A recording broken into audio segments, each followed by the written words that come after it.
pribumi, bukan bangsa pribumi. Ibunya Mas Prabowo itu Cina, Manado itu. Kok tegak-tegaknya mengatakan anti Cina, bagaimana?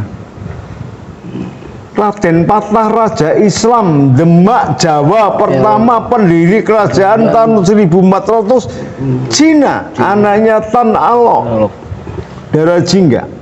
Dara Jingga berkawin dengan Brawijaya kelima, punya anak namanya Raden Patah atau Pangeran Jinbun, nama Cinanya Tan Engbat.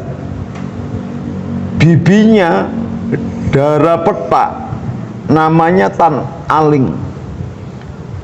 Dengan Brawijaya 5 kemudian diteruskan Aryo Dilah, Raja Palembang, melahirkan Syekh Abdul Qadir Minsin, Adipati Terung, Cina. Ini yang mendirikan kerajaan Islam di Cina.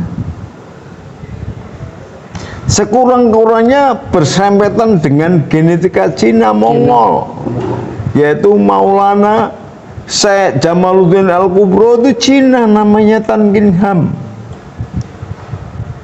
Anaknya Syekh Samarkandi dari Samarkand, Tan Kin Hu.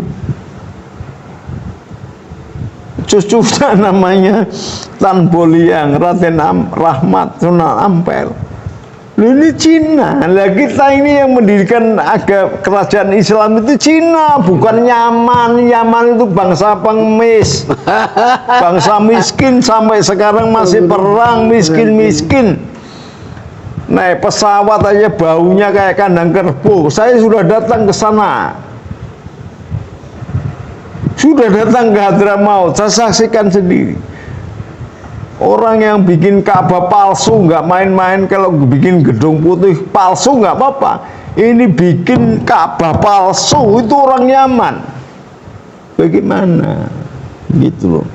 Mari ada sanksi lah, mengatakan anti Cina, anti Arab, anti Arab. Saya sendiri kalau sudah ada aturannya Arab, anti Arab itu, saya kena sanksi nggak apa-apa. Saya mau kena sanksi, tapi mereka jangan mendahului dong. Mereka itu pendatang juga, bahkan pendatang haram dalam tanda petik. Karena masuk ke Indonesia proses imigrasinya dipermudah, tidak seperti proses imigrasi bangsa-bangsa lain. Makanya ini Menteri Luar Negeri dan Menteri Agama serta Menteri Dalam Negeri harus melihat ini.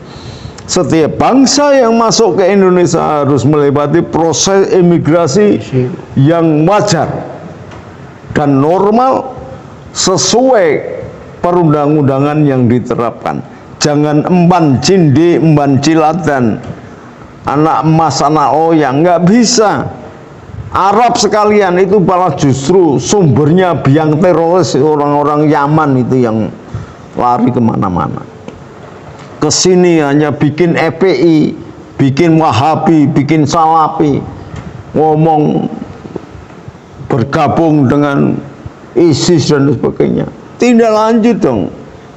Ini TNI sendiri harus adil dong. Kalau melakukan PKI tingkat Koramil aja datanya PKI atau ex-PKI, maka ex-HTI yang sudah dibubarkan pemerintah Indonesia secara sah, setiap Koramil dituntut harus ada data mereka. Karena mereka bisa membentuk organisasi baru yang tidak terdeteksi.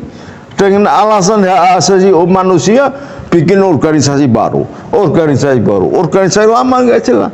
Jadi sekarang ini Indonesia sudah beredar Arab-Arab malam itu, sama dengan PKI malam itu. Indonesia apa enggak jelas. Nggak jelas. Dia hanya malah merasa di Pulau Jawa ini putri tarim, bahwa diperuntukkan untuk tarim. Apa-apaan. Jaraknya ribuan kilo, orangnya hitam-hitam, disrusi tengil-tengil begitu. Orang Jawa itu ada pasor halus, menguasai sastra, budaya. Bahkan Ka'bah palsunya yang di Yaman itu kalau didirikan di Jepara diukir itu. Karena budaya kita lebih tinggi dari budaya Yaman yang bangsa miskin, kelaparan itu. Makanya dia menyebar ke dunia manapun untuk mencari hidup. Lamu sudah mencari hidup ya yang benar dong. Jangan kemudian merasa sebagai doronya, tuannya. Kalau kami tidak datang ke sini, kalian masih menyembah pohon dasmu gitu. Jangan dihapus itu, bilang dasmu gitu saya. Saya Kanjeng Pangeran Gus Nuril Arifin. Kali ini ngomong kasar. Karena apa? Sudah keterlaluan. Sudah keterlaluan. Kita ini abad 14 sudah punya kerajaan Islam terkenal di dunia. Nah, dia datang ngengel sebagai manusia pengungsi naik kapal terkatung-katung abad ke-18. Loh, kok ngaku kalau nggak ada bapaknya penyebab pohon ini gimana? Kita sudah mendirikan kerajaan Islam. Ini yang kedua ya. Dan kemudian rakyat Indonesia harus mulai berpikir soal cerita khurafat ini. Penting sekali. Lembaga NU, MUI, kenapa pada diam? Ada apa? Biasanya MUI itu jadi wasit, Pak. MUI itu biasanya comel sekali, sedikit-sedikit fatwa. Sekarang ini diem apa pada sakit gigi, apa sakit tenggorokan? Ngomong dong. Apa nggak ada duitnya? Apa takut kehilangan duit malahan? MUI itu loh, kamu itu organisasi ormas mengaku sebagai organisasi yang super body, mengadakan halal haram, duitnya juga nggak jelas, dimakan siapa. Makanya jangan makan barang-barang yang gitu, sehingga kalau ngomong bisa berani. Dan yang penting lagi NU harus ngomong dong, jangan bermain aman saja. Gus Dur bermain aman tapi ada dasarnya. Ini bermain aman nggak jelas, malah berkesan Suriah PBNU itu agak membela kelompok ini yang tengah. Katanya tawazun, tawasud, idzal tumanina, tengah dong. Jangan blok sini, tengah. Tanpa mengurangi keadilan, tapi dijelaskan bahwa ini begini, gitu. Sama dengan cara Gus Dur.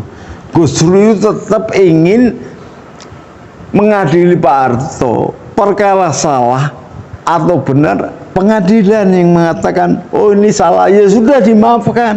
Kalau benar, ya sudah, ada konsekuensinya bagaimana, gitu loh. Jadi enak, ada ujung, ada pangkal. Ini PBNU jadi getabrus gini gimana? Banyak profesor, Kang Said kan juga bagus, dia mantan ketua PBNU. Dimintai dong nasihatnya. Jangan hanya seseorang saja kemudian memutuskan. Banyak kiai-kiai yang hebat-hebat, musyawarah. Baksul Masail itu punya lembaga yang hebat namanya Baksul Masail. Semua dasar-dasar kitab terungkap dan dibenarkan. Penelitian kepustakaan itu melewati buku-buku. Lah kalau digabungkan, kepustakaannya begini, jalur kesehatannya adalah tes DNA. Itu hal yang sangat niscaya. Jadi jangan ngomong-ngomong kayak kemarin ada orang nggak bawa rambutnya Rasulullah. Loh, saya itu sudah sering ke Turki, mendekat aja nggak boleh, kok bisa membawa rambutnya Rasulullah? Kalau bener Opi itu punya rambutnya Rasulullah, dipinjam dong, jadikan dasar DNA-nya, jadi genetikanya jelas. Mumpung di Indonesia lagi ribut-ribut Alawi, Habib atau tidak, iya kan? Mbok gitu loh berpikirnya. Coba tolonglah pemerintah ini, pejabat pemerintah, ada yang berani lah sekali-kali tidak ngurus duit saja, tidak ngurus proyek aja. Sekali-kali kalau kalian jadi pejabat pemumat belum bisa membuat atau mengaplikasikan sila kelima keadilan sosial bagi seluruh rakyat Indonesia, sekurang-kurangnya jangan membuat bingung rakyat, apalagi pura-pura tidak tahu kalau rakyatnya sedang bingung, berlagak pilon, dolim itu namanya. Saya ngomong pejabat pemerintah, bisa mulai presiden sampai menterinya sampai RT-nya tuh. Ingat ya. Summa ja'alnakum khulaifa fil ardi. Pemimpin itu harus mengerti bahasa batin orang yang dipimpin. Aku jadikan kalian sebagai pemimpin, kata Allah, untuk mensejahterakan rakyat. Ini sejahterakan rakyat belum bisa, gawe rukun belum bisa, menyatukan belum bisa, lah terus ngopo?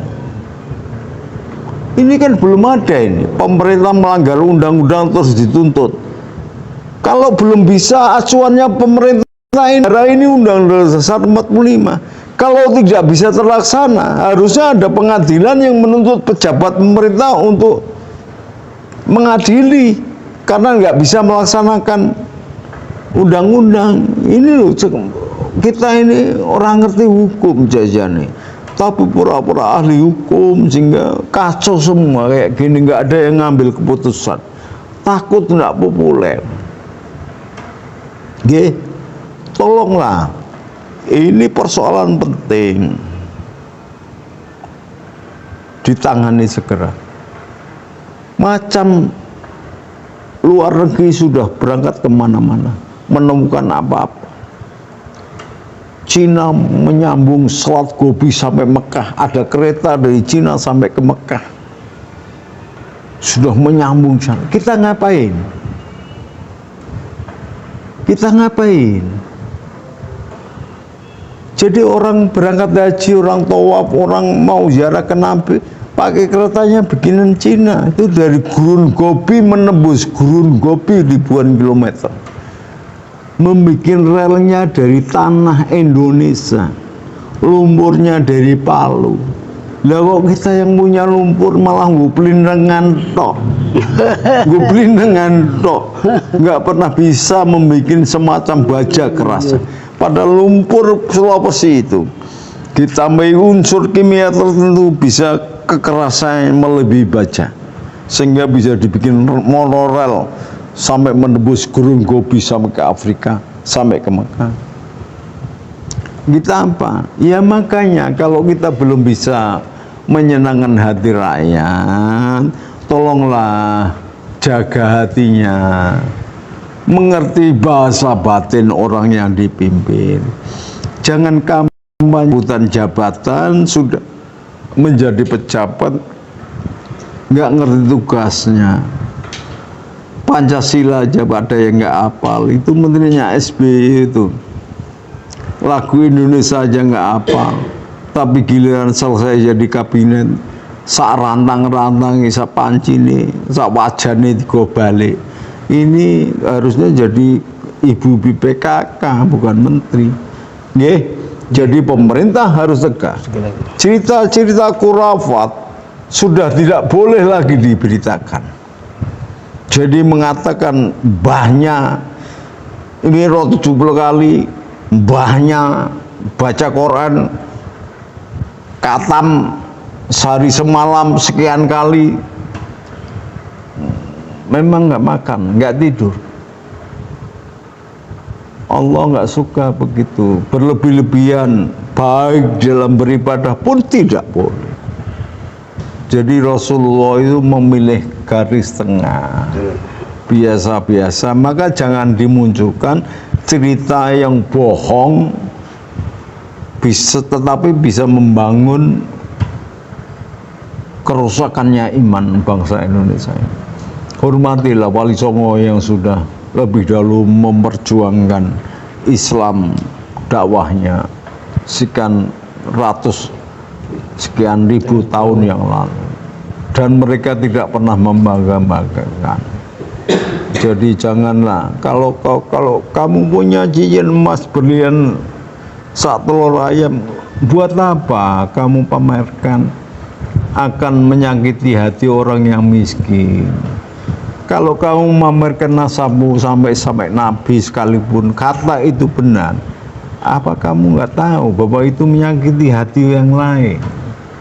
Indonesia itu bukan hanya Islam, Indonesia itu agamanya macam-macam, dan Al-Quran sendiri memungkinkan munculnya agama macam-macam. Ya, jadi ada agama Sobiin, ada Yahudi, ada Nasrani, ada ini. Semuanya punya kitab dan punya pembenaran. Janganlah menjas agama yang lain lalu mengatakan yang lain. Jangan. Ini Indonesia, negeri Pancasila, yang kayak Nabi Sulaiman, semut pun pantang diinjak. Lah kalau semut tidak diinjak, bahkan Imam Ghazali ada lalat saja dihormati, lalat itu tidak diusir.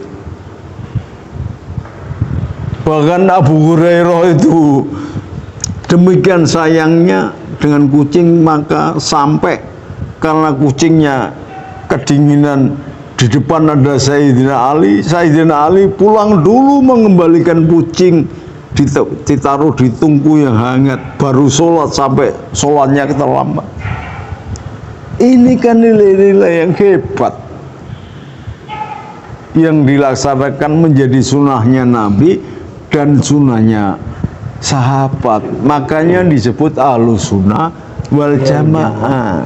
Jamaahnya sahabat, bukan hanya ucapan Nabi saja, perkataan Nabi saja, perilaku Nabi saja. Perilaku sahabat Nabi yang menjalankan sesuatu dan dibiarkan atau disetujui itu menjadi sunnah. Gitu loh tuh. Mau ngaji itu yang luas. Jangan merasa hebat sendiri karena gurumu KB. Guru Syekh Wanakol itu gurunya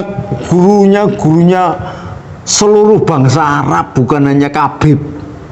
Tahu nggak? Ada Syekh Arsyad Al-Banjari, Syekh Abdullah Al-Tarmasi, ada Imam Nawawi Al-Bantani,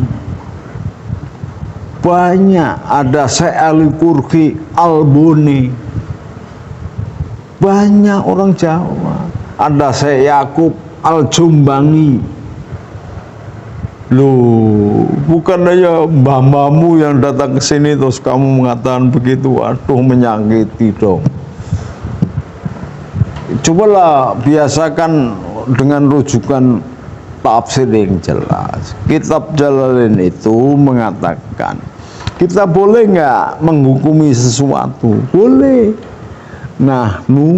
Nahkumu bidohir, yang kelihatan. Kalau kamu nggak kelihatan, itu wilayah Allah. Maka kelanjutannya wallah yahkumu bisaroir. Jadi yang masih sir, masih rahasia, urusan Allah. Tapi cangkemmu itu gemar sekali mengatakan kafir, mengatakan dolim. Bagaimana? Itu wilayahnya Allah. Siapa yang mengerti hatinya orang? Makanya orang Indonesia jarang mengatakan kafir itu jarang. Jadi kalau kamu mengaku orang Indonesia, jangan ngomong begitu. Karena ada pepatah, dalam laut bisa diduga, hati orang siapa tahu. Maka nggak ada orang Indonesia yang mengatakan kafir. Jangan kamu racuni, kamu tulari dengan ghadab dan perilaku jelek. kamu sebagai bangsa pendatang nanti akan saya pimpin demo seluruh Indonesia untuk mendemo Menteri Luar Negeri dan Menteri Dalam Negeri agar bangsa Arab didata kembali, kalau tidak memenuhi syarat dokumennya harus pulang. Ingat ya, ini baru kata-kata, belum perbuatan.